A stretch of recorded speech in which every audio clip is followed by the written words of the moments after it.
but of course, or I'm not live. We're not live in the afternoon, so I meant to say we're live in the evening. So good evening, everyone. I know it's been a while since I've been here. Since I've done any streaming or any videos altogether on my channel. I was looking at my channel today, and it's been a month, 4 weeks. It says I like, wow, really? I haven't streamed or done anything in 4 weeks. I'm like, really? Wow. I couldn't. Like, I was kind of shocked by that. So it was like, wow, 4 weeks. I thought it was a couple of weeks at most, that I haven't done anything. That I hadn't done anything on YouTube. I didn't know that it was like 4 weeks.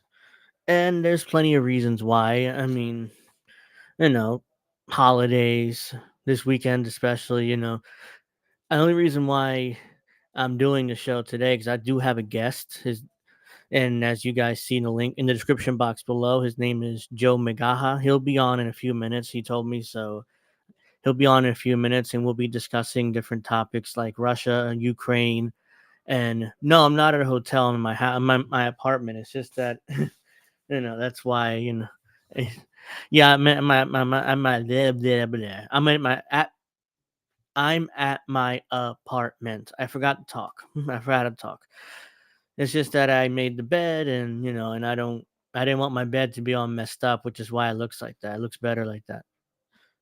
I want to thank everyone for joining me. It's been a month. I mean, I can't believe it's been that long since I did anything on this channel. But also I've been through some shit. I have as we all have. For some reason I forgot how to talk. And so I'm doing a lot of that today. Maybe I'm not used to doing this because it's been so long, but yeah, I mean, I haven't been feeling the best either, which is part of the reason why I haven't streamed either. My electricity went out one Friday. The Friday before that, I meant to stream also. My internet went out. So Comcast internet, everyone, so it's shit.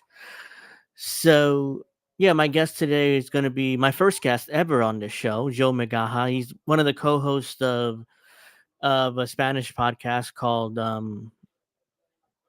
am I blanking out? I forgot the name of his show. I'm sure I'm sure that he'll be very happy with that I forgot the name of his show, even though I'm looking right at it. But two cats in the land of dogs. It's a Spanish speaking podcast, so he'll be on in a few minutes. He told me so. I'm just kind of stalling until he actually gets here. So let me see whether he. Let me see when he's gonna be on. 20 minutes after. Okay. Oh, thank you. Appreciate the happy Friday. Oh, potential YouTuber. Oh, nice, interesting. Oh, well, yeah. So I'm kind of stalling until my guest gets here, but yeah. What do you guys want me to talk about? It's like let's have a few minutes until my guest gets here.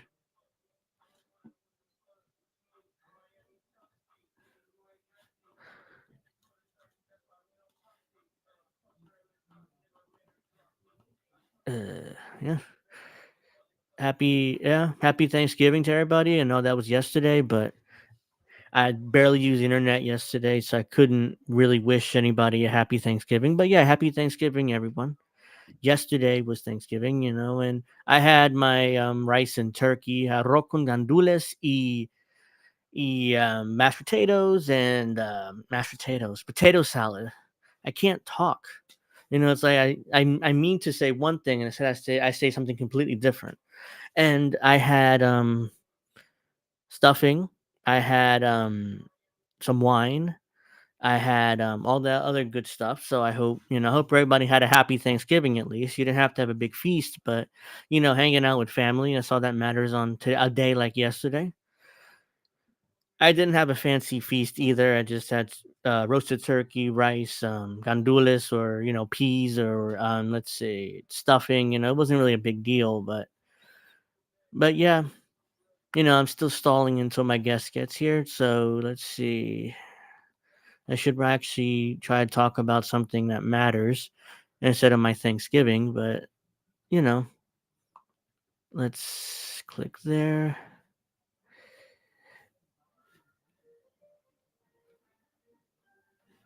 Oh, great. Today's Walmart, Target's, Best Buy. Yeah, I mean, everything's busy. Today's Black Friday. I forgot about that. I mean, today's Black Friday, and I have zero interest in actually doing anything. Oh no, don't worry about it. I mean, to be honest with you guys, I kind of took a painkiller before I started this. 'Cause my shoulder is absolutely killing me, so that's probably why I'm all over the place, speaking like that. But yeah, I mean, good for you, Doctor Nick. I mean, damn. I mean, you must have been good looking. But yeah, I mean, I took a painkiller before the few minutes before, so my shoulder is killing me. So that's why it feels better now. So still stalling until my guest gets here. So talking about now that I'm on painkillers, which is nice. Let's see what else. So me and my guest will be talking about Israel Palestine. Uh, I'm not say Iraq. Russia, Ukraine, and Javier Milei's victory in Argentina, the libertarian or anarcho-capitalist, as he puts himself, as he calls himself. So, yeah, that's going to be very interesting. And I mean, what do you guys think of the victory in Argentina by the libertarian? Let's say, because if you've seen that dude is like he's Trump, but he's psycho. He's absolutely psycho. So yeah, I mean, he's right wing and or libertarian or an anarcho capitalist as he puts himself as he calls himself. So I'm sure you guys seen the video. You've seen that video where he tries to eliminate every government agency program whatever. So uh,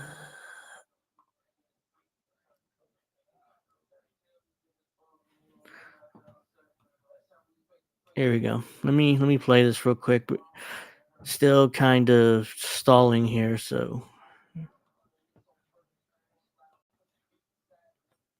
actually do that. Let's do that. Let's do that. So there is this is they have English translation to this, so I don't need to actually translate this, but I'm sure everybody seen this. If it's too loud, let me know because he's kind of loud. So the way he yells out and stuff. So let's see. This is him getting rid of all the government agencies or most of them. So let's watch real quick. I'm kind of still stalling. Uh, oops, I it'd be nice if I unmuted the video, huh? Turismo y deporte, afuera. Ministerio de Cultura, afuera. Ministerio de Ambiente y Desarrollo Sostenible, afuera. Ministerio de las Mujeres y Género y Diversidad, afuera. Ministerio de Obras Públicas, afuera. Aunque te resistas. Ministerio de Ciencia y Tecnología e Innovación, afuera. Ministerio de Trabajo, Empleo y Seguridad Social, afuera. Ministerio de Educación, adoctrinamiento, afuera. Ministerio de Transporte, afuera. Ministerio de Salud, afuera. Ministerio de Desarrollo Social, afuera. Se acabó el curro de la política. ¡Viva la libertad, carajo!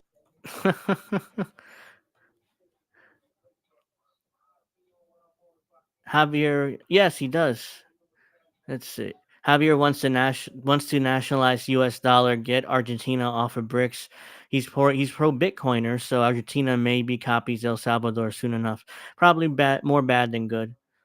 I mean, yeah, I mean he wants to use the U.S. dollar as the currency of Argentina. Argentina is going through such a economic just depression or devastation or whatever you want to call it that these people would rather take a chance on some psycho like Javier Milei instead of electing a normal politician. So yes, I don't I mean, desperate times call for desperate measures. We kind of did the same thing in 2016 when we elected Trump. I mean, Americans out of desperation were like, fuck it. This crazy game show host is better than Hillary Clinton. So we kind of did the same thing in 2016. But the difference is Trump isn't as crazy as this dude is. And here's the thing. I'm sure you guys have heard about how libertarians here in the U.S. try and take credit for Milei's victory in Argentina, even though they had nothing to do with it. And libertarians have failed here in the U.S. because, even Trump, even Republicans are like, oh, yeah, social programs, Social Security, Medicare, they're great. I mean, we don't want to cut them. In fact, Trump was the one who kind of expanded a social safety net after COVID with the expanded unemployment benefits, the child tax credit, the expanded Medicaid or Medicare, all that stuff. Trump did that with the yes, there were bad stuff about that bill, like most of the wealth went to the top 1%, but there was some stuff there that was, that was interesting. Argentina pesos is worth nothing. Desperate times influence people to take risky decisions because of failed government leadership and government. Yeah, we did the same thing in 2016. When it's like, fuck it, crazy game show host Trump, make him president, see what happens. So yeah, so let's see.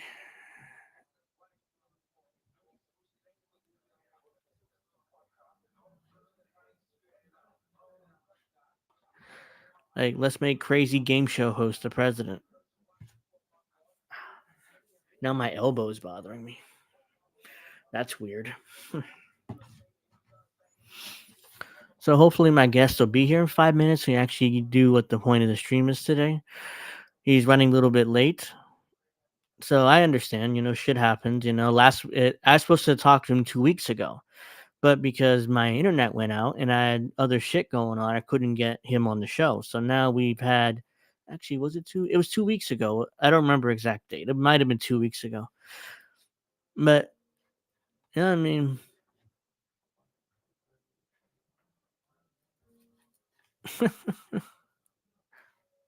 yeah, I mean, ladies and gentlemen, it's a big deal. Apparently, Elon Musk is going to lose $75 million on Twitter by the end of the year. Or X, based on the number of companies that pulled advertising due to Elon Musk. Feels like the inevitable death of this platform. I'm so grateful to the community we built here. Screw Elon Musk. These partisan Democrats are the worst, man. It's like, who cares how much money Elon Musk loses? I mean, honestly, at this point, I don't give a shit as long as, as long as we have. I mean, we can go to Reddit, we can go to as many platforms out there. It's not just Twitter or X. So these Democrats have a personal vendetta against Elon Musk. So obvious. So obvious. We have a personal vendetta. So let's see. Oops. Fucking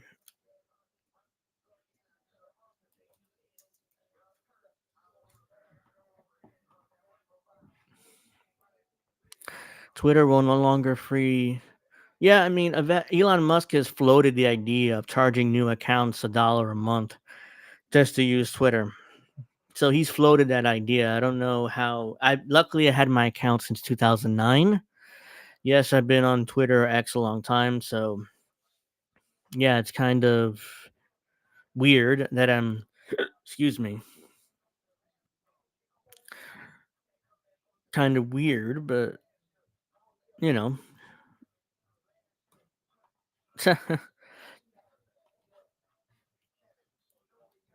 Yeah, I mean, they're talking about Elon Musk is talking about charging $1 a month for new accounts. So I don't know if that's going to happen or not. He hasn't really talked about it since. So it seems like Elon Musk just floats a bunch of ideas for Twitter or X, which never come to fruition. So yeah, I mean, I'm not paying for Twitter. I'm not paying for X. I have no money to pay for anything. So why do you wait? What? Why have the Cristo above your bed? It's a painting of a tiger. I don't know. I mean, that's a painting of a tiger. So I don't. Yeah, I mean, I'm not paying for Twitter. Where are you, Joe?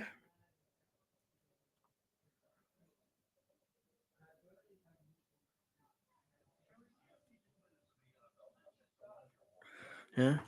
Hopefully he'll be on in a couple minutes. He said he'd be on by 7:20, so we'll see. Oh, thank you. I mean, this I got this for my birthday back in August, or my mother got it for me, honestly, because she hated the way my YouTube video sounded, so I got it for my birthday. Angel, you missed it. Latinos have the crucifix above the bed. Oh, yeah, a lot of Latinos do, but are not really Catholics, so that's why I don't have a crucifix above my bed. So, yeah, let's watch more Javier Milei because he's a psychopath, and I was gonna watch this with my guest, but we'll see. Porque nosotros no somos Pretty más que loud. nuestros representados. En términos financieros es el derivado, el activo derivado nunca vale más que el subyacente. El derivado existe porque existe el subyacente. Nosotros, existimos. No, no, no.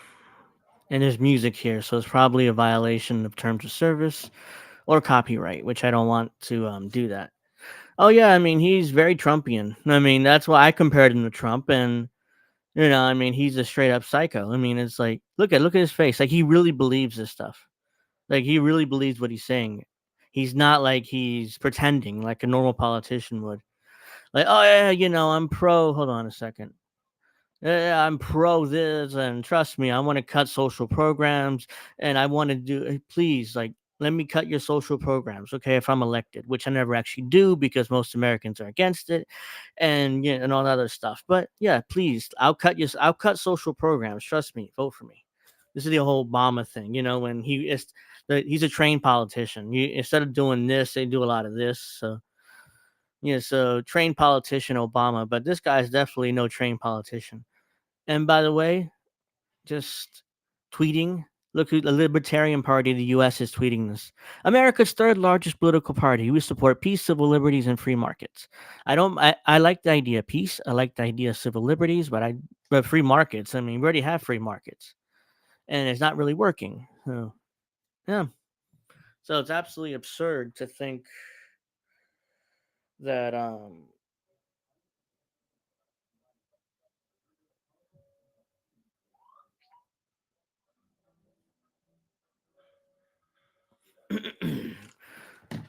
yeah. I mean, just absolutely absurd that the Libertarian Party is still trying to take credit for Javier Milei's victory. But I think Tucker Carlson may have interviewed him as well. A lot of right wing people here in the U.S. Did the interview. So my guest is here. So give me a minute. Hey, Angel. Hey, Sorry, I'm late. no, it's all good. Awesome. I mean, I was just stalling until you got here, so it's all good. I appreciate that.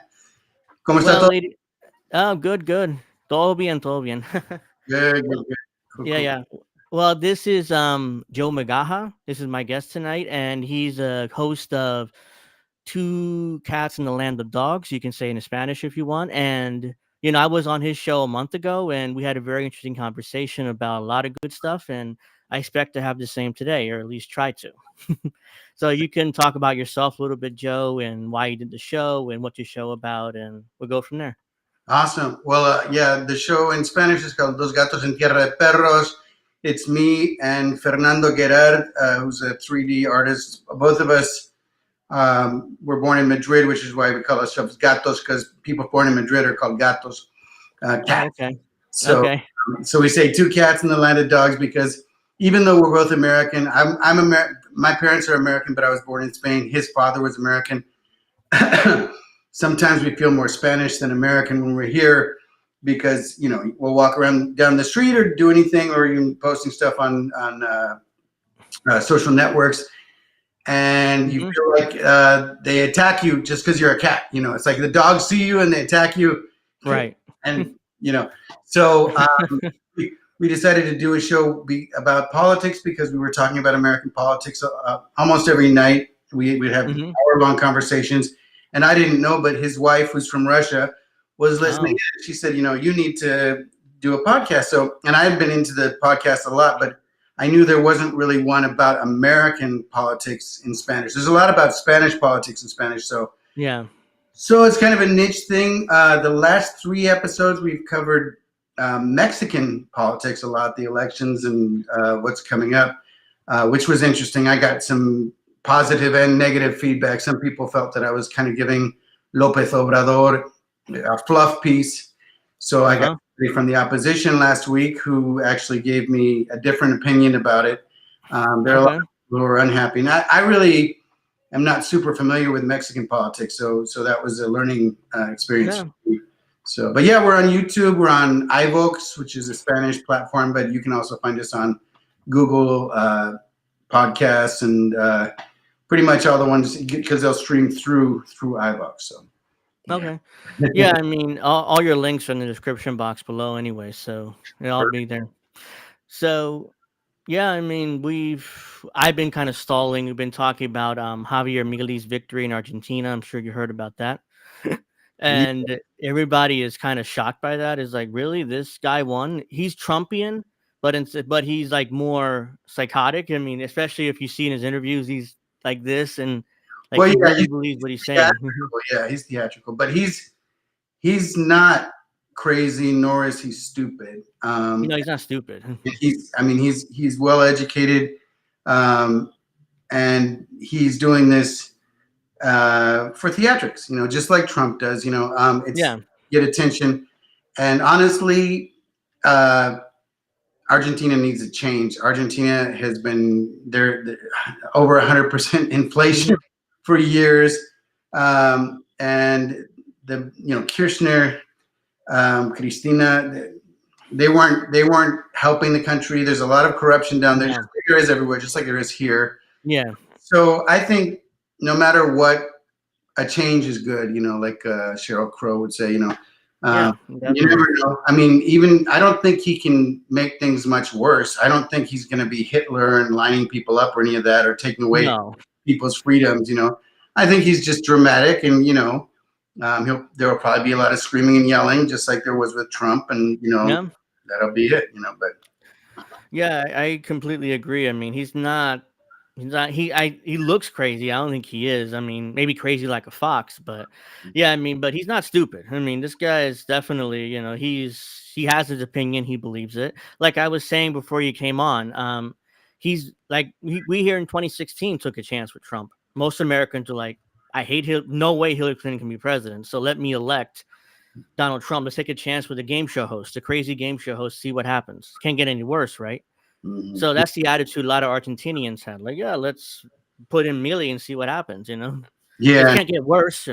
exactly. And much like here, we most of the public, I think, is tired of Washington insiders, and so an Hmm. outsider is welcome. And same down there, it's always the same people. Yeah.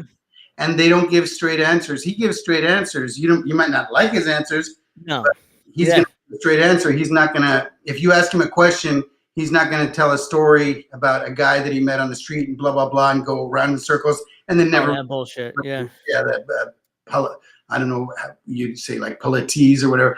Basically political talk where you go around and around in Mhm. circles and you don't really ever directly answer the question, even if it's a yes or no question. Do you oppose this or are you for this? Well, I appeal to both sides, and Thank you for the question, but I'm not going to answer it. I'm just going to go around in circles and then move on. No exactly, follow-up question, please. exactly, yeah, Oh, yeah, sorry. If you do follow up, then I'll just ignore you, kick you out. yeah, That's yeah, what U.S. politicians do. exactly. Or they have Because especially with America, when they hold those town halls, I mean, you ask one question, Mhm. They'll won't answer it. They'll go around it, and then if you try to follow up, they just kick you out. Yeah, they cut the mic and you're out of there, Yeah. and the questions are all pre-screened and everything. A Oh good yeah. a good debate. There's a show in England called BBC Question Time. Have you watched that show? Yeah, I've heard of it. Yeah, that is a little bit more open because they do actually take questions from the audience and they don't pre-screen them. They'll say, "We have a question over here. We have a question over there," and people will yell at their politicians and they'll say, "You're lying. You promised this. You promised that, and you haven't delivered anything. And now we're broke. What are you going to do about it?" And of course, the politicians will still give their feedback, which is always BS. It's Yeah, a they little bit more holding their feet to the fire, which we don't do at all here. We're just like, "Oh, you guys are great." yeah, unfortunately, most Americans are pretty passive when it comes down to politics. Yeah. They've also worshipped their politicians. I mean, both from the right and the left. I'm not saying just the right do it. The left also does it a lot with the squad.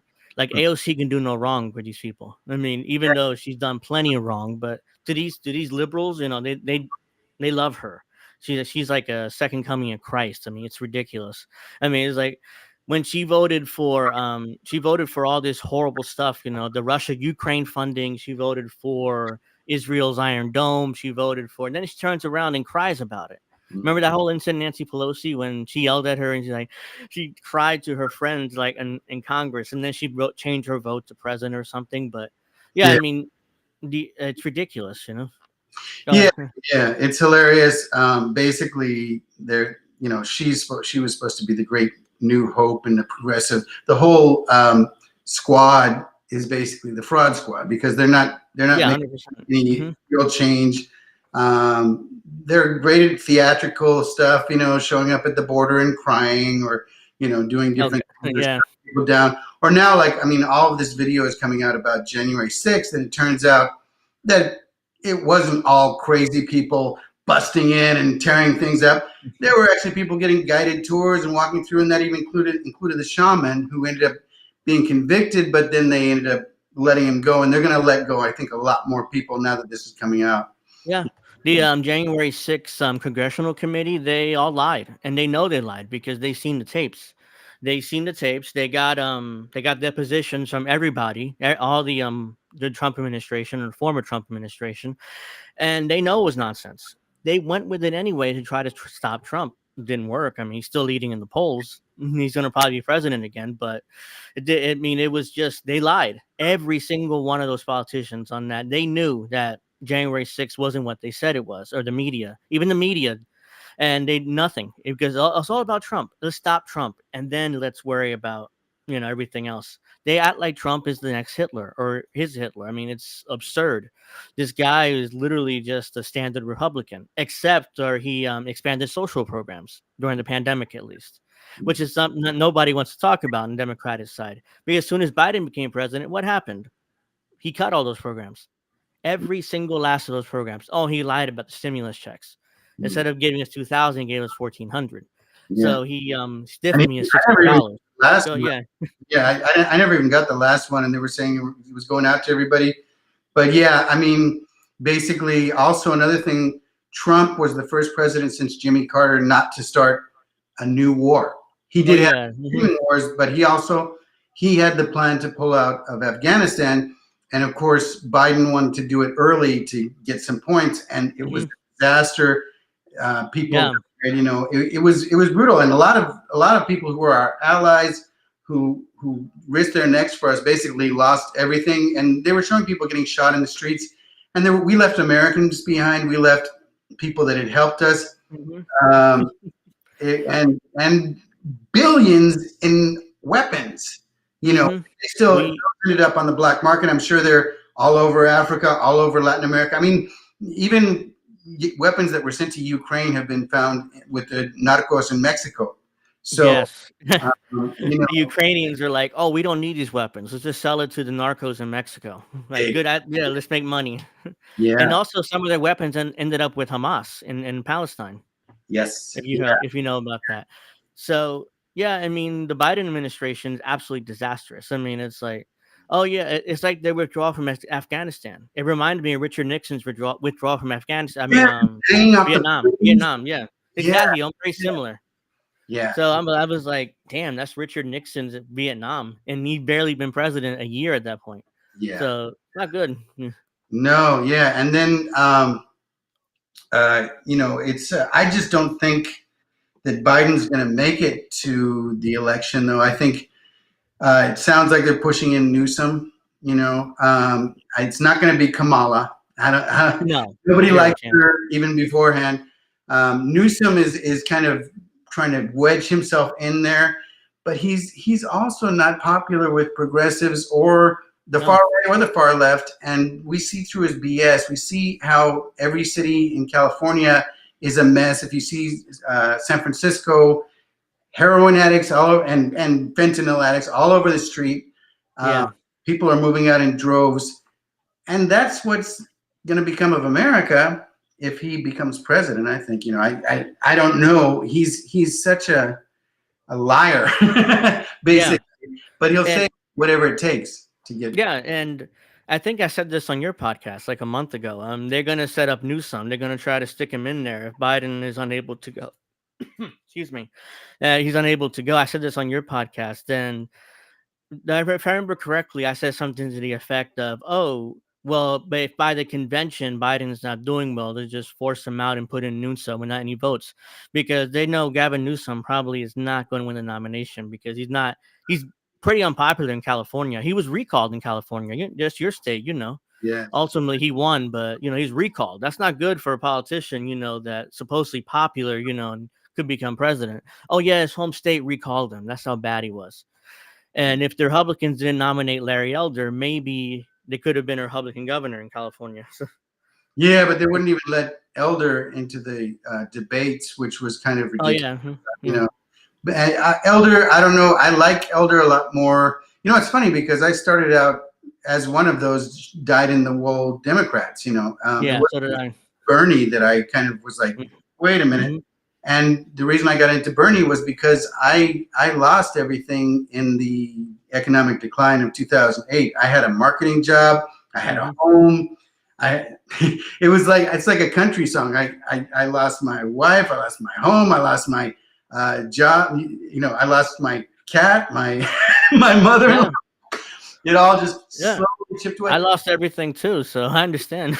Yeah, and it was all because of speculation, basically gambling on Yeah, the housing market, and nobody was held accountable. Nobody went to jail. Lives were ruined. Industries were ruined. The economy was ruined, mm, and we bailed out banks. We bailed out, and banks were foreclosing on even active military, which they weren't supposed to do. They were putting them out into the streets. and the administration let him get away with it. Obama administration. Yeah, because Obama was owned by Goldman Sachs, which, Yep. if I had known that from the beginning, I wouldn't have voted for him. But Neither would I. yeah, Trust me. The only reason why I started my Twitter was support Obama. And this is back in 2009. That's how long, or 2008. That's how long I've been on Twitter.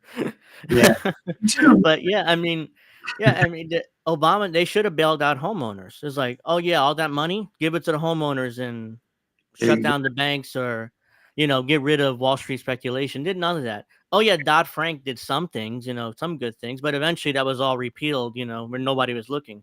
So it's happening again. But this time, then it's going to be a crash at some point. I can't tell you when, but yeah. it's going to be a crash again. Yeah, there's a woman I follow, Danielle DiMartino Booth. She was with the Fed back in 2008 in Dallas, and she's predicting a crash. She's saying it's going to be worse than 2008, 2009. It's going to be more like the 1930s. And as you see, basically all markets are dumping their assets. Buildings, commercial real estate has been crashing. They're dropping prices. Car sales, everything, and people can't afford the inflation. It's not even, because people were still getting assistance checks from the government for the pandemic. That's starting to come to an end, and people have been living off of credit. They're not giving out credit anymore. We're not getting loans or anything like that. So it's about to get really bad for a lot of people. the reason why commercial real estate is crashing because everybody wants to work from home. Mhm. Nobody wants to go into the office anymore, especially now the internet connections and the high speed. Nobody wants to go into the office. So all these companies who bought or rented like this expensive commercial real estate, they're screwed. They got nobody wants to come in anymore. Nobody wants to do anything. They want to stay home. And I don't blame them. If I can work from home, I would do it too. I mean, I don't want to drive an hour out of my way to the office or half an hour out of my way. And the reason why I say an hour because most commercial real estate are in the big cities, which is very expensive. I don't want to have to drive an hour. So Yeah. that's why I'd rather stay my ass home on my Chromebook and do all my work here, So and it's you're able to do it. It's possible. It's just that these corporations want to use their expensive office space. Yeah, I was pushing it before the pandemic. I always pushed. I said, I can do everything I do. I could do from home, and they were like, "Yeah, that's never going to happen." Of course, then the pandemic kicks in, and the technology's there. The technology ramped up super quick as well. Yeah. But yeah, everything. Most of what you do now, we have electronic signatures, so we don't even have to get that. Um, Uh-huh. if anything needs to be mailed, there can be one person in the office that basically handles the mail and receives the mail, sends out the mail. But even then, it could be a post office box, and somebody could come pick it up and bring it to their home and process it. Yeah. Um, so yeah, it's a lot of wasted money with commercial real estate, and a lot of these buildings are selling for a third of their value because of it, because they're empty. They're completely empty in the big cities. Yeah. Yeah. And it's very expensive to maintain. So these corporate get your ass back to the office. I mean, I don't care what it takes. Get back in there. Get to work. So that's Yeah, and the cities have gotten more dangerous. I work in downtown LA, and it was dangerous when I started uh, hmm 10 years ago, but it's even more dangerous now. A friend of mine who lives in Long Beach that takes the metro out to downtown LA, she just sent me an article about a guy who was attacked by 30 teenagers, and they ripped off his laptop and his earbuds and everything. Oh wow. They just walked up to him and started beating on him, and he gave it up and ran as fast as he could to get out of there, because you have no defense. I mean, no matter how small they are, 30 of them Yeah. get it. They'll Yeah, they'll gang up on you and steal all your shit. But yeah, I mean, all the big cities are much more dangerous now. New York, Chicago, LA, Philadelphia. That's a big one. I mean, I live near Philadelphia yeah. and Homeless people. We have record numbers of homeless people, and Mayor Bass just put a bunch of people, just housed a bunch of them, but the numbers are still just going through the roof. People are coming here. People always come to California and Florida because of the homeless people, because of the weather, because it's rough to sleep outside where you live. I'm sure oh if god, yeah. yeah. Especially in the right now it's 38 degrees outside and it's cold out here. So yeah, so there's some homeless here, but it's most of them end up in shelters. So because it's so cold here, they leave people outside, they probably die. So or they will die because it's so cold. But yeah, I mean, the homeless crisis in New York, Chicago, LA, Houston, Dallas. I mean, all the big cities is just horrible. I mean, it's like, oh yeah, just leave them out there. I think Gavin Newsom recently had Xi Jinping of China in LA. And what did they do? They got rid of all the homeless, or San Francisco, one of those Yeah, two he cities. got rid of the homeless in San Francisco, but Yeah, also San Francisco. down to LA, because we had a huge fire under the 10 freeway, which is our major hub in Yeah, I downtown. saw that. Hmm. And that was the homeless that lit the fire, of course, because they get cold. It gets cold at Hmm. night here too. And Yeah. I read somewhere that 70% of the calls for fires in downtown LA are caused by homeless people because they're cold, and Yeah. they're lighting stuff on fire to stay warm. But they never address the issue. They don't address mental health. No. Uh, Ronald Reagan basically emptied out the mental hospitals back in the 80s, and Hmm. flooded our streets with homeless people who can't function in society. They belong in a hospital. And then on top of that, you have veterans who have PTSD and come back, and they can't fit into society, and they end up in that situation as well. It's Yeah. really sad, and I mean, those are people that gave their lives, or gave the majority of their life for our Yeah. country, and this is how we treat them. It's Yeah, terrible. that's like the worst part. I mean, we ask these veterans to go. I mean, these military guys to go fight in ridiculous wars for us, or not we necessarily, the government asked them, and they do it. They do it for the benefits. They do it for whatever, the money, or to serve the country even. And what do we do when they get back?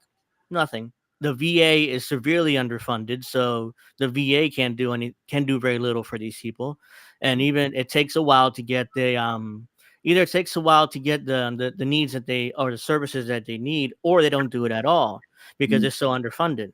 Like the VA, I mean, the Republicans trying to destroy the VA for years, even though they're the ones more war hawkish than anybody else. Democrats are too, but the Republicans are more famous for that, and nobody funds the VA. So the VA can't do much, and military guys or girls end up on the street, unfortunately, and they have health issues, they have mental health issues, and they commit crimes, and it's a vicious circle. So yeah, I mean, if we fund the VA properly, I mean, none of this really is a problem, at least for the servicemen. And the VA only services states, so territories like your family's homeland, Puerto Rico, or Guam, for that matter. Like people in Guam can't get service from the VA; they have to fly to Hawaii, and people from Puerto Rico Wow. have to fly to Florida because Yeah. they don't have services for them on the island. And of course, most of these people are very low income people, so it's not like they can afford it either. It's terrible. It's a crime against the people who have served this country the most. Given everything. Yeah, it's just awful, and just back in 2004, I was 18 years old, and I graduated high school, and I remember this is right the height of the Iraq War, when when the Iraq War was in its height, and this military recruiter every day I got home from work or walking home from work, or I swear this guy would drive around asking me, a military recruiter, you want to join the military? Here, you don't have nothing anyways. So it's like, yeah, I have a job, but like, piss off, man. I don't want to do with the Iraq War, So yeah, so I get it. It's like the military recruitment's way down because nobody wants to join the military. They're talking about redoing the draft, and I'm like, yeah, good luck with that. Nobody's going to be in favor of that. And some people in Washington like, oh yeah, let's just bring back the draft. Yeah, that's not going to work. Nobody's going to be in favor of that. I mean, people that are in favor of that is Washington, but but Washington also is the one that really they vote in a lot of stuff that the people don't necessarily agree with, and also they can justify it by saying, "Hey, all these people are out of work and there are less jobs than ever. We're giving them jobs, and futures." They always promise a college education, and we're going to teach you a skill, and then they get back. They're like, oh, sorry. yeah, I think I'm gonna re-up because I can't here, Yeah. Oh, sorry. The VA is underfunded, and we have no jobs for you coming back home. So, sign up again, please. Yeah, and so it's convenient. PTSD coming back and then becoming a cop. Somebody triggers him and pulls out his gun or whatever. You never know. Yeah. I mean, if you've been in combat, sometimes it's just crazy. I haven't been in combat, but I did live in Israel for a year, full disclosure. Yeah. Okay. And I was in Spain during the attempted coup of 1981. I think I sent you that link of I did an interview with the BBC not too long ago about that. It was a crazy time. I was a teenager at the time, but it was they locked down everything. That was a real coup. That was much different than October or January 6th. That was, they took over the radio stations, the TV stations. There were tanks running through the streets. They were arresting people. They took over the Congress. None of that happened here. None of that. Nobody was hurt. Nobody was even in danger of really being hurt. And the Democrats were like, "Oh, they took over." The shaman was in Nancy Pelosi's office and put her feet up on her desk. How dare he? Right? Deserve 20 years in prison. Right? Come on, it's absurd. And talking about Israel, I mean, what do you think of the current developments? Because because you lived in Israel for a year, as you said. So I'm interested to hear your thoughts about what's going on right now in Israel. Well, one thing, I have a few friends from the military in Israel, and I also have friends from the military in Europe, mostly from Spain, but they're also very tight with Israel. Israeli military trains the militaries in other countries as well. And they're all giving me the same line, which makes me think it's BS because it's just too pat. Because I said, isn't it strange that Gaza, the most observed area on the planet, right next to the most secure country on the planet, was able to bust through when normally Gaza, you walk 20 paces and you're going to run into a soldier with a gun. All of a sudden, they were able to go break through hand gliders and trucks and do this. And there was a warning from Egypt. There was also, Yes. they had gotten word of a training camp in Gaza. So they knew what was happening. A lot of people are thinking, and I'm thinking possibly, I don't know, but I'm thinking maybe they sacrificed these people in order to justify going in, blowing the place up. Because for one thing, it was a tinderbox that was going to explode sooner or later. But also, I hear there's a gas pipeline Yes, that's put I through. heard that too. Yeah. So I think, and this is terrible, but I think that maybe the higher ups thought that these people that were attacked were expendable in order to give the excuse, just like the false flags that have started so many American wars, often at least the last 100 years, all of the wars have been started based on a lie, and I think that this really happened. I know this really happened, and I know that innocent people were murdered and innocent people were tortured. Babies were killed, families were murdered, families were kidnapped. But I have a hard time believing, because what the military, both in Israel and in Europe, is telling me, my friends who are in the military are, they just got careless. And I don't buy it.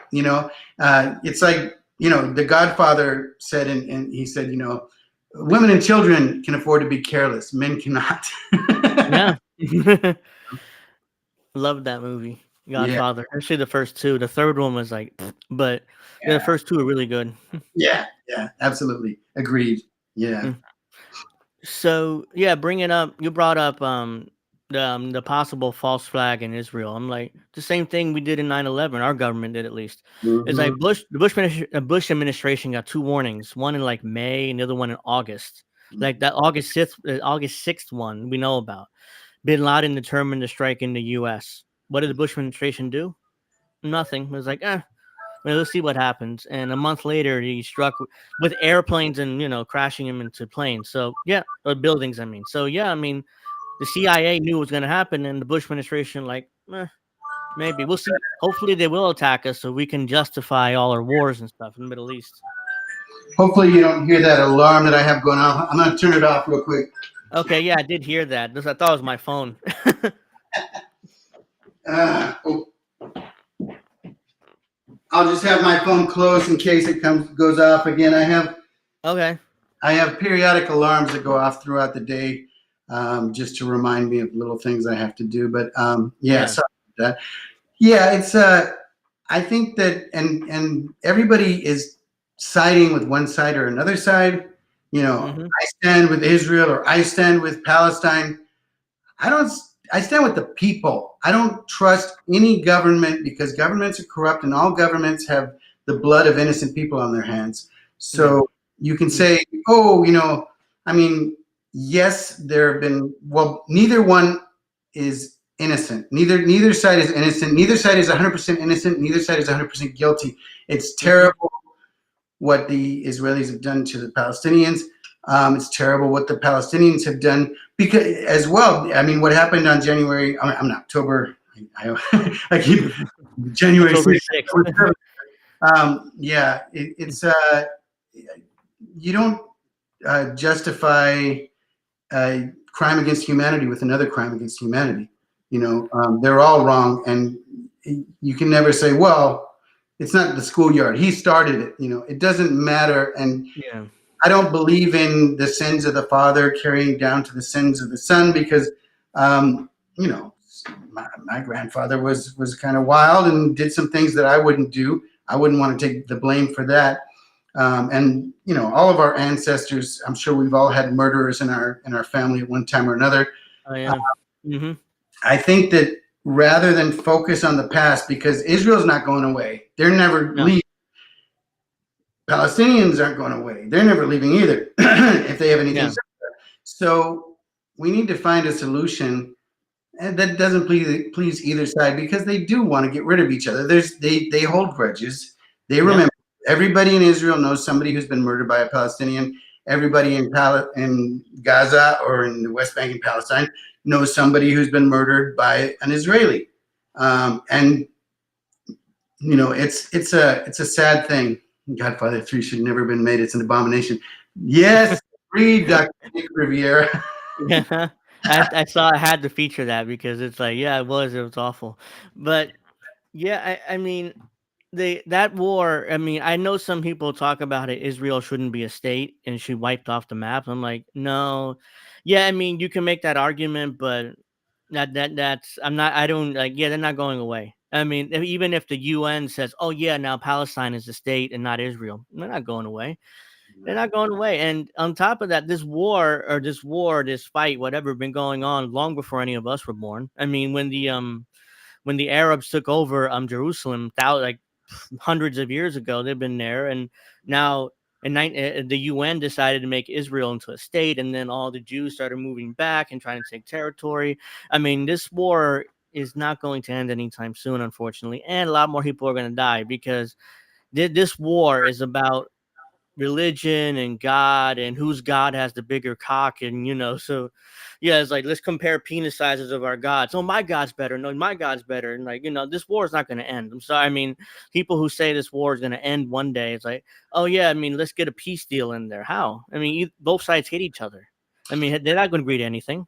Yeah, they can figure it out on a temporary or semi-temporary basis, kind of like what they did with Ireland and England. There used to be the Troubles, and there's Uh-huh. people that are very angry at England. And in Spain, they have La ETA, which is the Basque separatists, uh, Mm-hmm. and they also have the Catalan separatists. There, there are a lot of people. There are people in the United States that want to secede from the Union too. Still, Yeah. back to the Civil War. The South will rise again, they say, but it hasn't so far. I think everything is holding on to grudges and holding on to stuff that happened before any of us was born. And if we really get down to it, we're not giving up the United States, even though we stole the land. Uh, Yeah. we're not leaving. We're not going anywhere. Mm-hmm. And if Native Americans went off the reservation and just started slaughtering people, well, for one thing, they'd get cut down by the federal government pretty quick. But Mm-hmm. another thing, I don't think anybody would feel sorry for them, even though they're struggling and living in poverty and dealing with treaties that have been broken, going all the way back. Still, if you hear about somebody killing a baby, killing a woman, and defenseless civilians, that doesn't look good. Even if Holocaust people in the Holocaust did that, they would not. I don't think people would feel bad if for the Holocaust survivors if they went out and just started slaughtering innocent civilians, killing babies. Especially, all of us hold children dear, Yeah. and it used to be women and children, Mm-hmm. and in Israel, there's the draft, which includes women. They have to fight in the army as well. But still, I think that's a value that we've lost. That we need. We need to hold life dear, and that's something that like jihadists don't have either, because they think they're going to heaven, so they're not afraid to die because Yeah. they're going to heaven. Mm-hmm. But yeah, life is precious and it's being lost in too many places, and people think they're dying for a huge cause, and they're just dying. I Yep. met years ago. I met a guy. I had a friend that was a captain in the U.S. Army, and he Mm-hmm. introduced one of his best friends. And the first thing the guy said to me as he shook my hand was, "Don't ever believe there's no glory in death." I was like, "I ain't dying. You go on with your bad self." Yeah. I mean, people buy into that propaganda. It's like, oh yeah, death. There is an honorable death. Like in the military. Here's people in the military, and it's like, you just died. I mean, yeah, I get it. When the families of these service members die, it's like they're trying to justify it. It's like, oh yeah, I mean, at least my son died an honorable death, and I'm like, yeah, but he still died. You don't have your son. So it's terrible. It's a horrible situation, and all these wars, they're just not, they're not worth it. And the United States continue fighting them because it's an empire, and they see themselves that way, and they will continue to sacrifice the people that live here because a lot of us are poor and struggling, and see the military as the only way out, which is why I don't see Washington changing anything anytime soon, because it's like, oh yeah, I mean, we need people, and in order to get people to fight for us, we need to have things be so dire and desperate here at home that they're willing to go to a foreign country to fight for us and die, but at least their children will get military benefits for life. That's the attitude a lot of Americans have because things are desperate. Yes, yeah, and I mean they're even more desperate in the third world. In the third, in Yeah. you're not supposed to say the third world because there's only one world, but I mean I still use old European terms. But basically, you go to some parts of Africa or Latin America, and people will sell their daughters into prostitution Hmm. because they're starving and they literally need it to survive. It's a Yeah.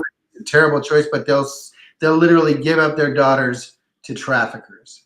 And if confronted about that, they're just like, well, what was I supposed to do? We could all die, or she could die. And I guess that was the mentality probably here, maybe 100 or 200 years ago too. But Yeah. we've kind of modernized where we're like, no, there's nobody expendable. Yeah. Sorry. That should be the last one. Okay, well, I mean, it's fine. The United States, I mean, that you talked about it earlier, but the U.S., we stole the land from Native Americans, and then later we stole a bunch of land from Mexico because Arizona, California, New Mexico, Colorado, Utah, a bunch of those states belonged to Mexico until the Mexican American War. We won the war, and then we just annexed all their land. So it's like, yeah. So the United States is entirely stolen land, but we're not going anywhere, as you said. So Yeah, yeah. I mean, and it's funny because Mexicans come here, and I've even asked some of my Mexican friends down in Mexico, even on the show, if when they Mhm. come up here, if they consider that they're still within their territory because they call it Aztlan, which is like the ancient term for the Yeah, Aztec Empire that went all the way up. Yeah, and I mean, I used to joke that they're reconquering the country one yeah, per. and I I mean, made that joke too.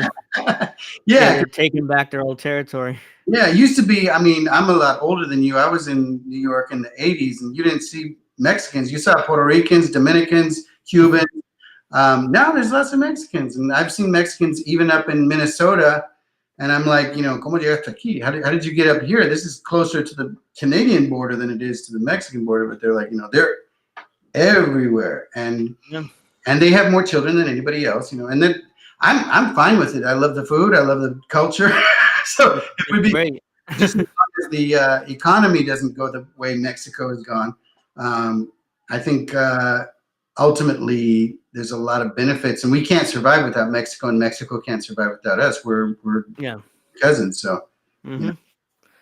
Yep. Even though conservatives are desperate to keep Mexicans out, Trump started building the wall, and guess who continued building the wall? Joe Biden.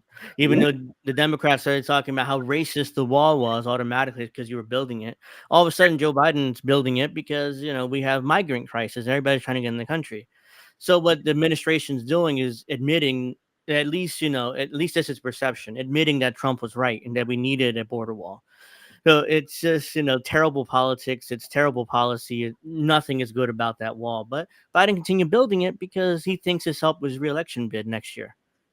yeah, and basically his politics of bringing in asylum seekers from Venezuela has kind of backfired on him, bit him in the Hmm. butt, say, which is what happened to Jimmy Carter with the Marielitos. He's like, anybody from Cuba wants to come over, we will welcome you with open arms. And then Fidel Castro was like, okay, let's empty out our prisons of all the Uh-huh. rapists. Yeah. Here you go. You can. And Uh-huh.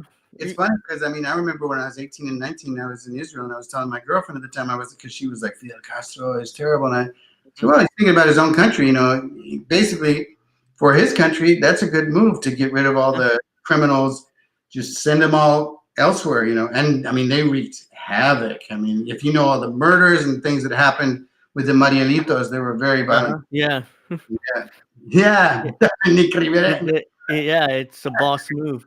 Yeah. He's like Castro's basically like, oh, so gringos quiere a todos los cubanos. Okay, just hand them all the criminals. Oh, Toma. well, it's Yeah. like, oops. Like, Yeah. oh, we didn't actually mean the criminals. We just meant normal people. But here, criminals. Oh, Yeah. good luck to you. All horrible criminals. And I mean, we're involved in all that anyway, and not so much in Cuba, of course, because we haven't been, working with the organized crime in Cuba like we have in Mexico, but we work with the narco traffickers in Mexico.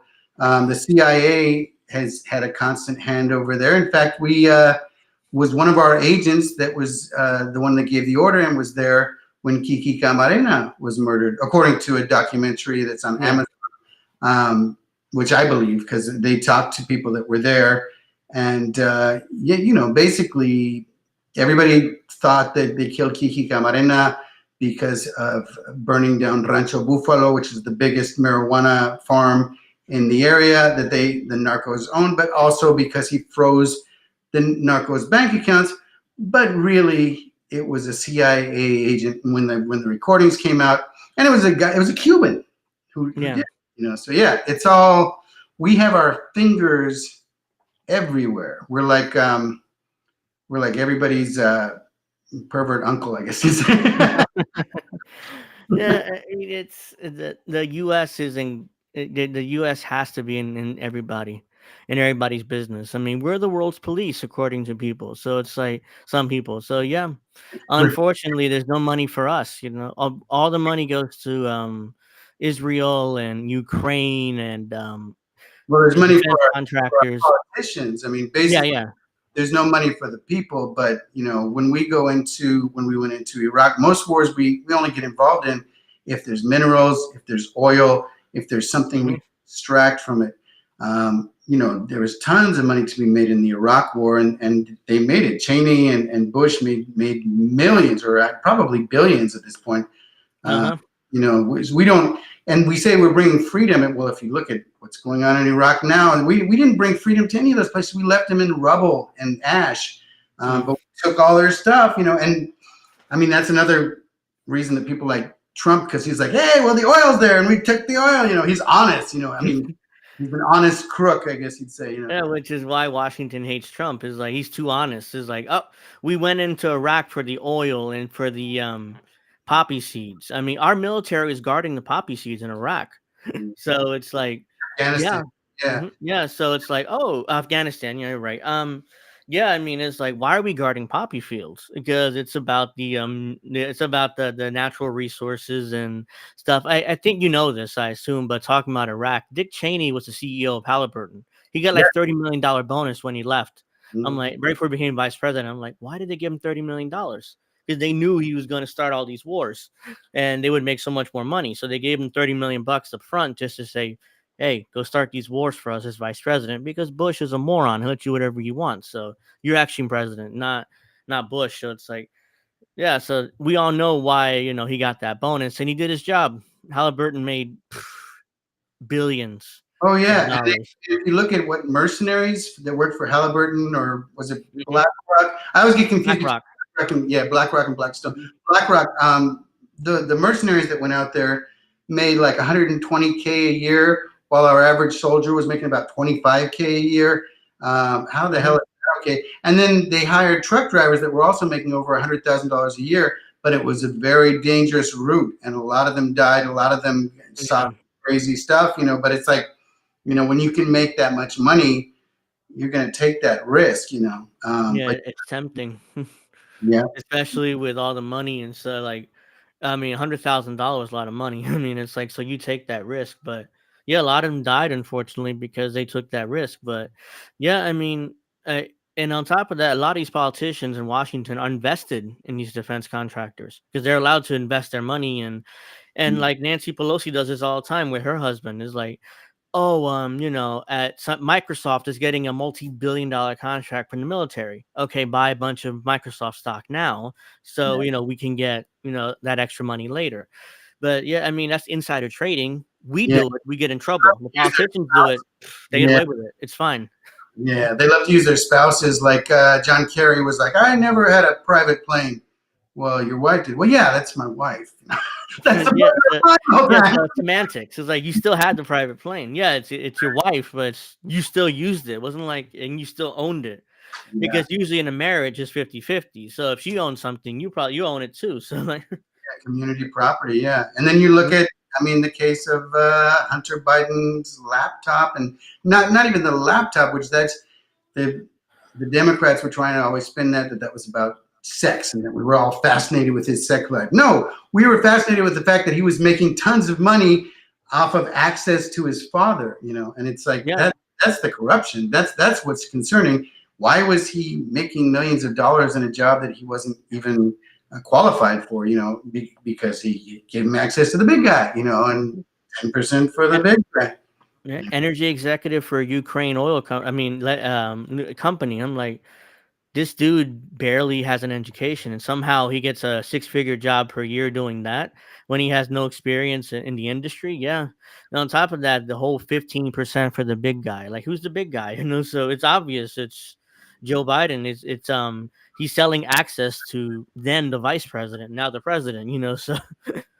Yeah, I mean these China, Ukraine, all over the world, influence peddling. That's what it's called, and I forgot the term. And yeah, Hunter Biden was the master at that. It's like, hey, if you give me money, I'll give you access to my dad, who was the vice president then, and now he's the president. But I'm not sure how much influence peddling he's doing now since he's under investigation. But Sounds like he's just kind of chilling, maybe bring a little cocaine into the White House every so often. yeah, it's like, hey, cocaine in the country, and they don't know who brought that cocaine in. And the Secret Service dropped the investigation. Yes. Like, oh, we don't know who brought it in, and we're not going to bother looking at the cameras in the White House, one of the most secure buildings in the world. We're not going to do that. I mean, just drop it. Yeah. Just drop the investigation. Nobody would notice. Yeah. Just obviously it was Hunter's. I mean, that's why they dropped it, to me at least. Yeah. And beyond that, they let a lot of charges against him lapse because of the time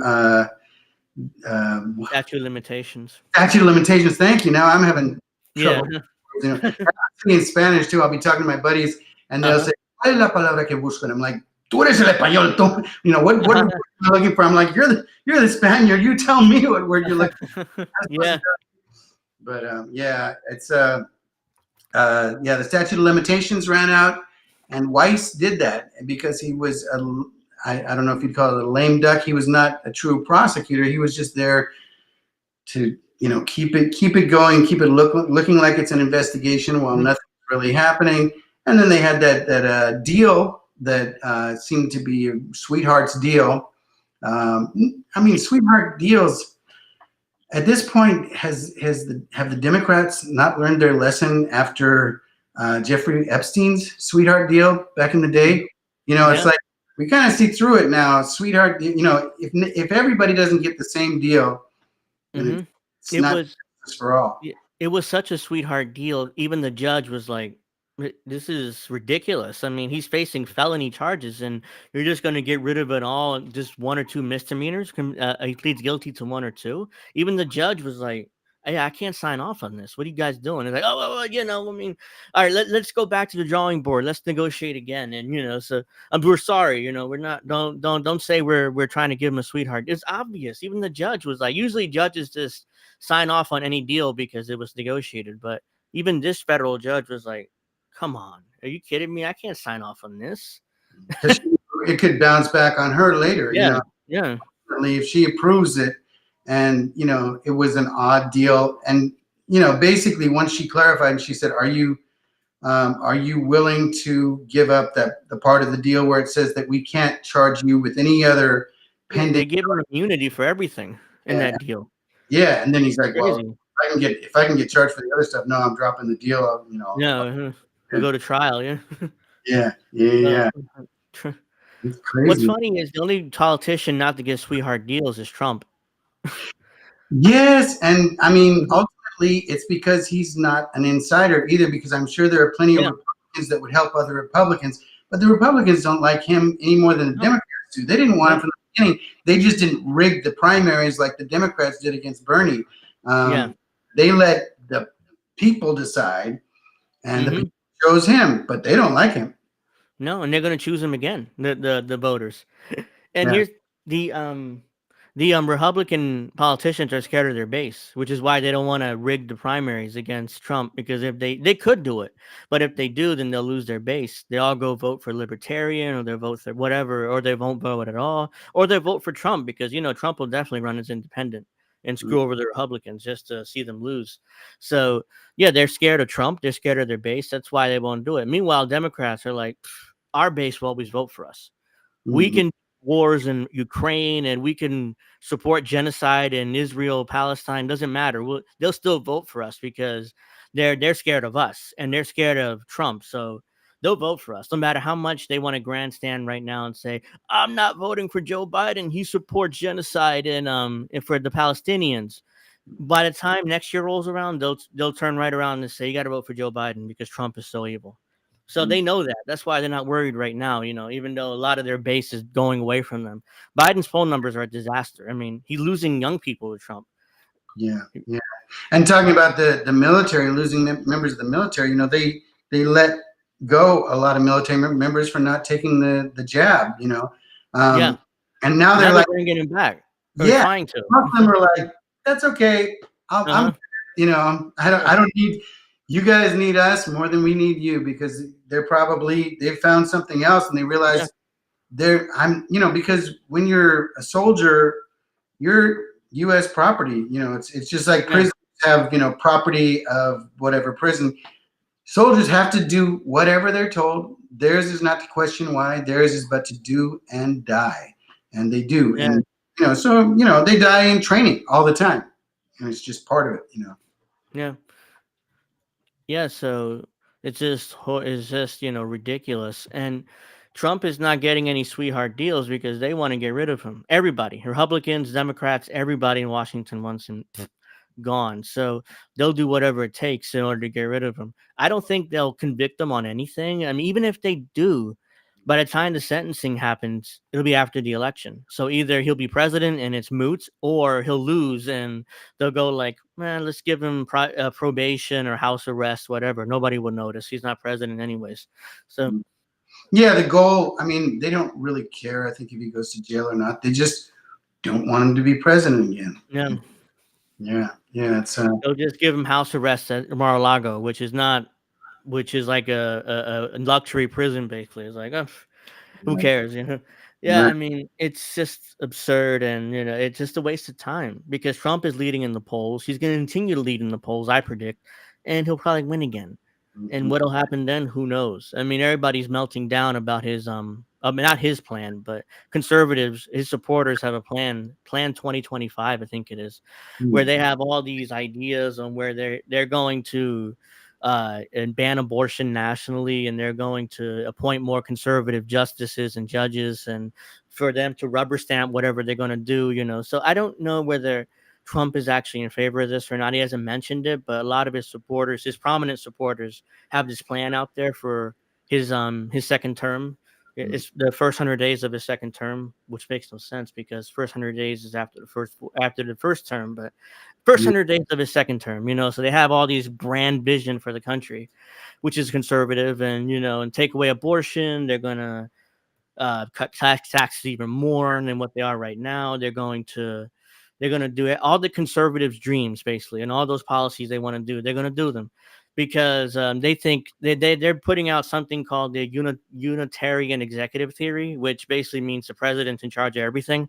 That's their theory, which they're going to try to push on the courts and see whether they agree. Because if they do agree, that basically puts all the federal agencies under the White House authority, which right now is not the case. But if they put all the federal agency under White House authority, then Trump can either cut them, or he can, or any president can cut them, or they can, I hope get rid of them entirely. he Yeah, go eventually ahead.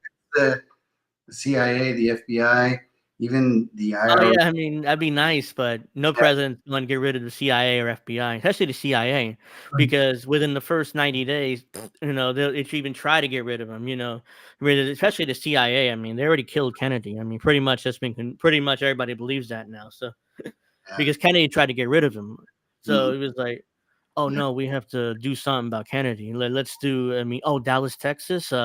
Perfect. We'll just use what's his face? The guy who supposedly killed him, Lee Harvey. Oswald. Yeah. Oswald, yeah, he'll be our fall guy. And he'll we'll do. He's a communist. Remember, he married a Russian. So Yeah. But Tommy, murder him. he went back into But the country with no uh-huh. problems, and Yeah, it was it's such a setup. he was always a patsy. Yeah. Yeah, Yeah. and then he was murdered by Jack Rose, so he couldn't talk. Yeah. the Yeah. mobster. Yeah, so he couldn't talk. He's dead. Kennedy's dead. Rose wasn't talking. I don't know because I guess the. Go ahead. What? Ruby. Oh, Jack. Ruby. Jack Ruby. Right. I said Rose. Don't worry. Yeah, I mean. I just think of that because, well, my father's from Dallas, and my grandfather played at Jack Ruby's club, and my father was actually there during the motorcade. He was working at the library in downtown Dallas, and so he, he actually went out on his break, saw them pass, and went back. And then they're like, "Did you hear the president was just shot?" He's like, "No, he wasn't. I just saw him." But it was that quick, Yeah. And my dad worked in the audiovisual department of the library there, so he was one of the first people to see the Zapruder film because it was brought there, before it was presented to all kinds of people, But wow. I didn't know about that, or else I would have picked your brain on that more about your I father. didn't know about that until yesterday at Thanksgiving dinner. My dad told me. Wow. So I you knew didn't even know either. No, yeah. I knew a lot about how the family. My dad remembers Jack Ruby because my grandfather, when he would play the strip club there, he would have to come in sometimes to get paid later. And my dad remembers going in with him. My dad was a kid, and he'd have like 2 Doberman pinschers. And my dad always thought it was weird because he'd be sitting in a dark room with sunglasses on, He was, who knows? But yeah. Wow. Crazy times. I don't know if you know this, but did your father hear any gunshots? Because he was at the library, you said. As far as I know, he didn't, because when they told him he was shot, he didn't even believe it at first because he had just seen him, but he was inside the library again. No, because the official story, as you know, was Lee Harvey Oswald shot like 3 or 4 times from the upstairs part of the library. So yeah, the shots were loud. Yeah, I think it was where they store things. So I think it was a separate building. Oh, okay. Oswald was where they like archived stuff. Okay, so yeah, I mean, I always wondered if people in the library heard the shots because I don't know whether there were shots fired, but I believe it's from the grassy knoll. It wasn't from Oswald up there, Probably, I mean. So I wonder whether he even shot at all from there, and I always speculated that he probably didn't shoot at all, but it was he was the patsy, he was there, so I wonder. He's like one of many. I mean, there were multiple attempts on JFK's life prior to that, plans to kill in different cities, and they were foiled, but it was kind of the same team, apparently, according to the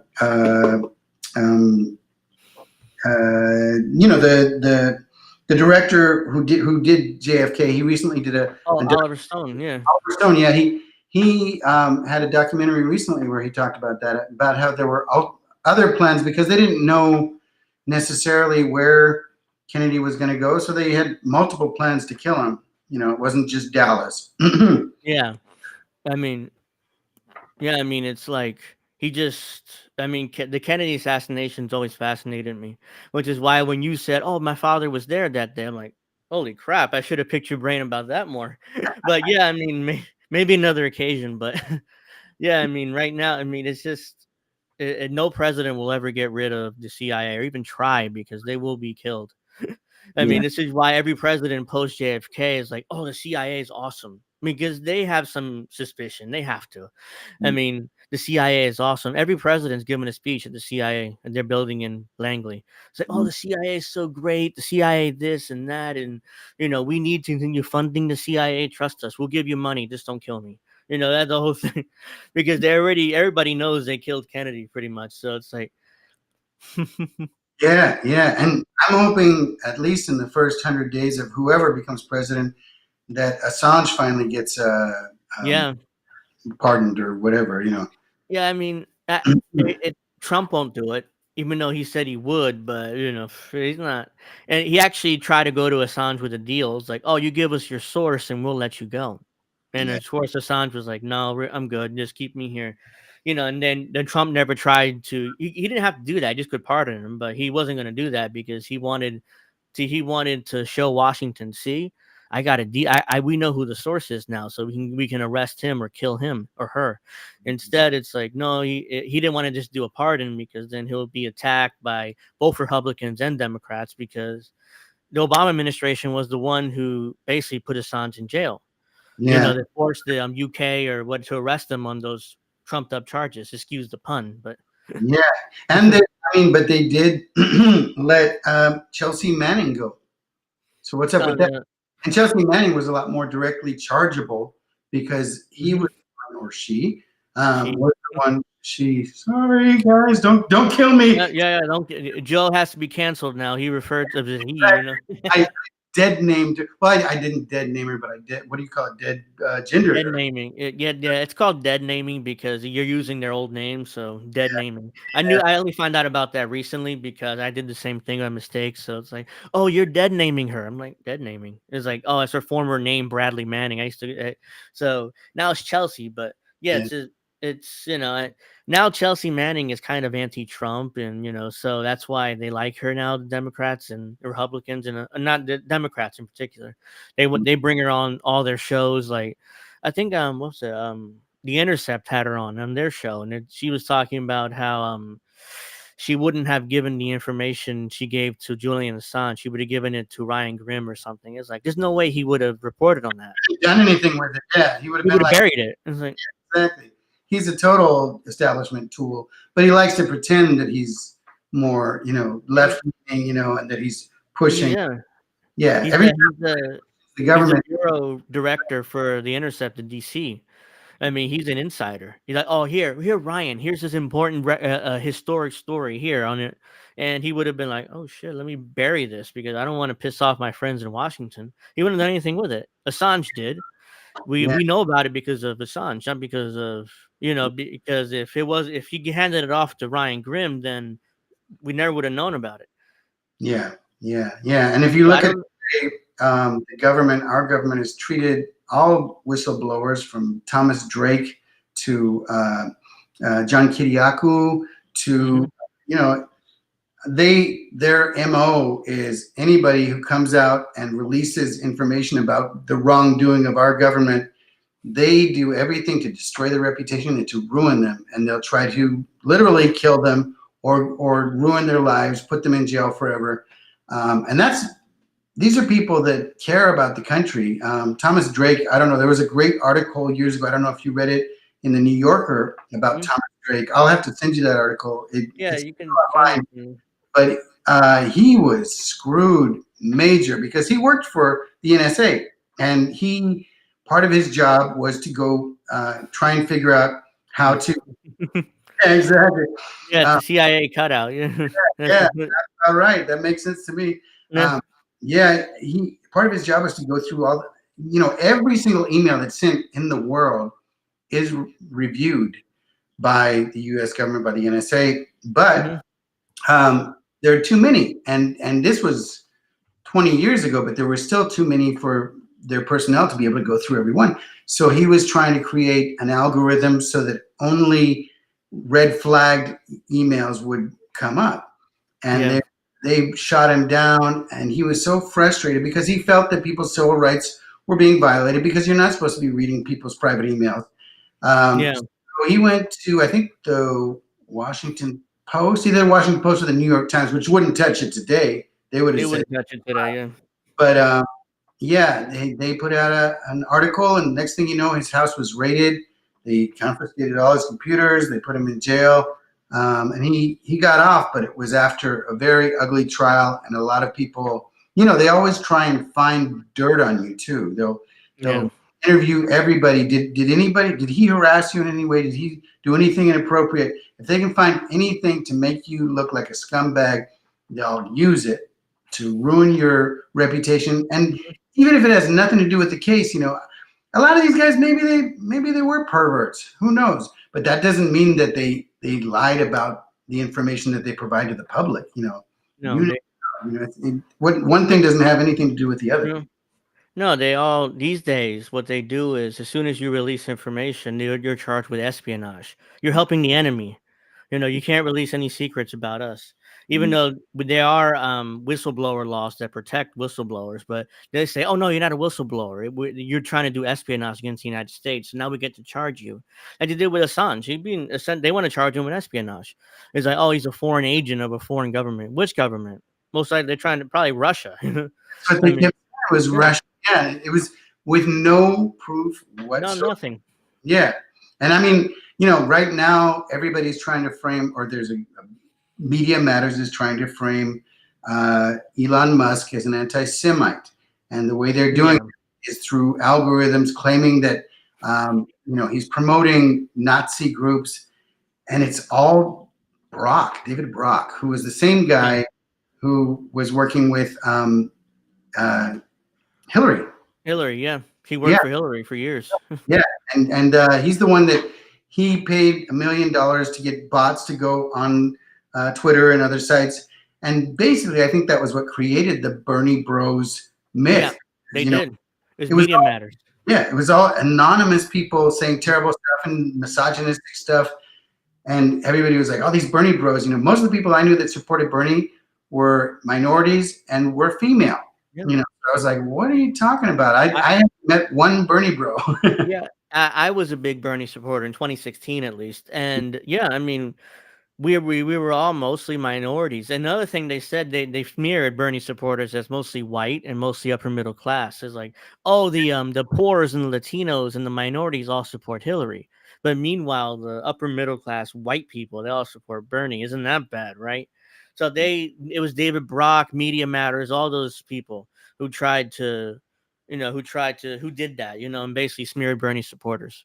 Yeah, yeah. And I'm sad to say that people in my own family and relatives of mine and friends of mine will repeat those lies and say, "Oh, he's an anti-Semite," and I always say, "He might be. I don't know, but if you show me the proof, Yeah, if he might be an anti-Semite. I'm not going to say he's not, yeah, but the documentation and not just some article from a magazine that doesn't have any hard evidence, because most people just hear 30-second sound bites and they buy into it and they're like, oh, well, that guy's a pervert. Oh, that guy's a scumbag. Oh, that guy's this. That. It's like 30 seconds. There's no way you can get obvious or not accurate information in 30 seconds.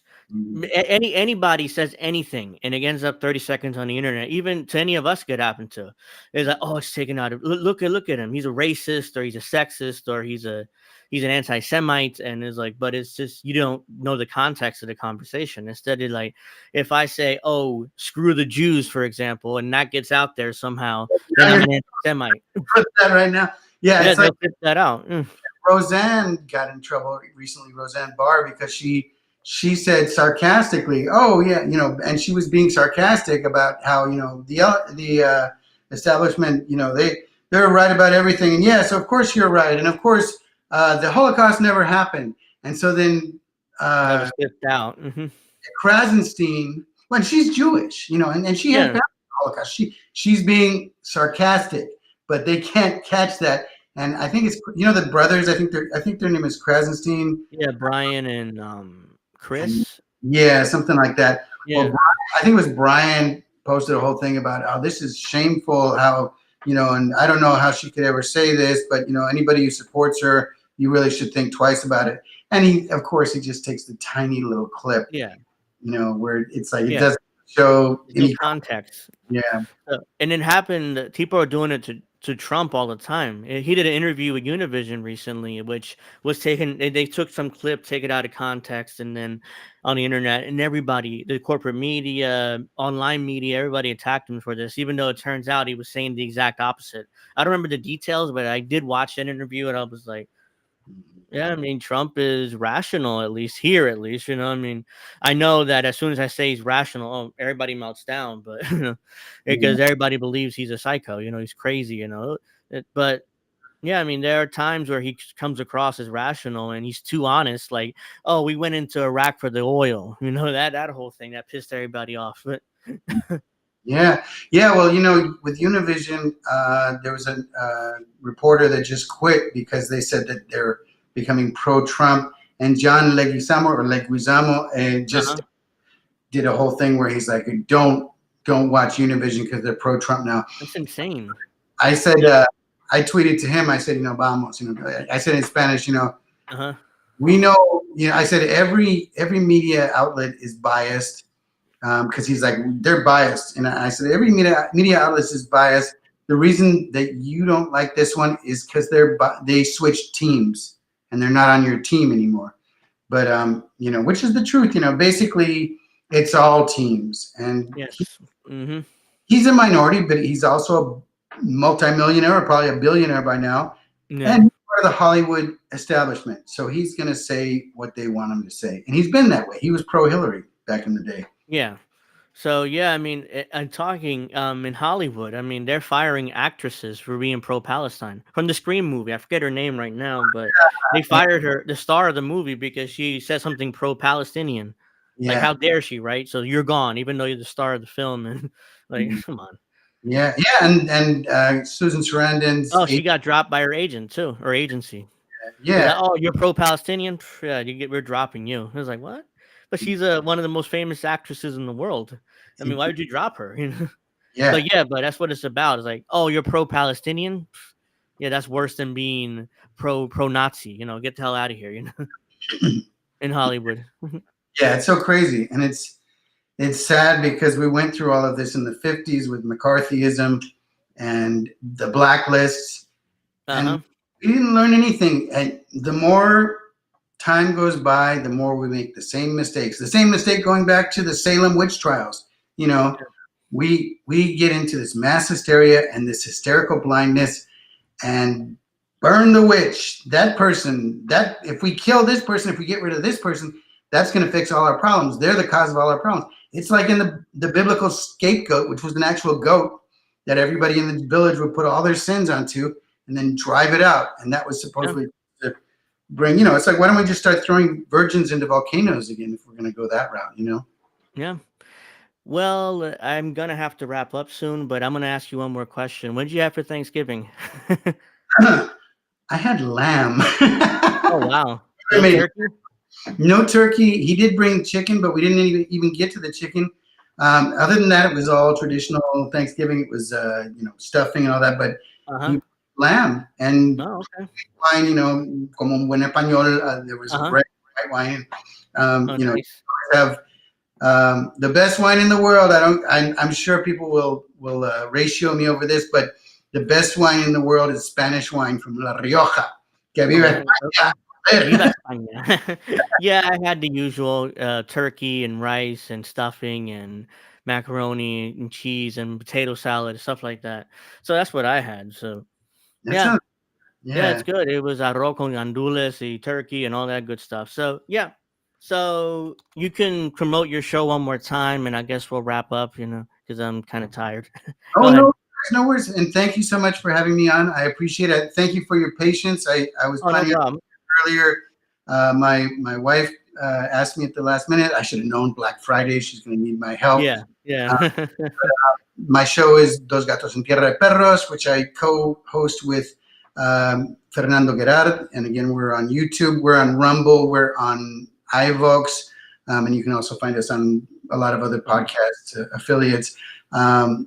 And thank you so much. And I hope to have you on again soon, and I hope to visit Yeah, you again soon, or yeah. I maybe. would like to come back on your show again.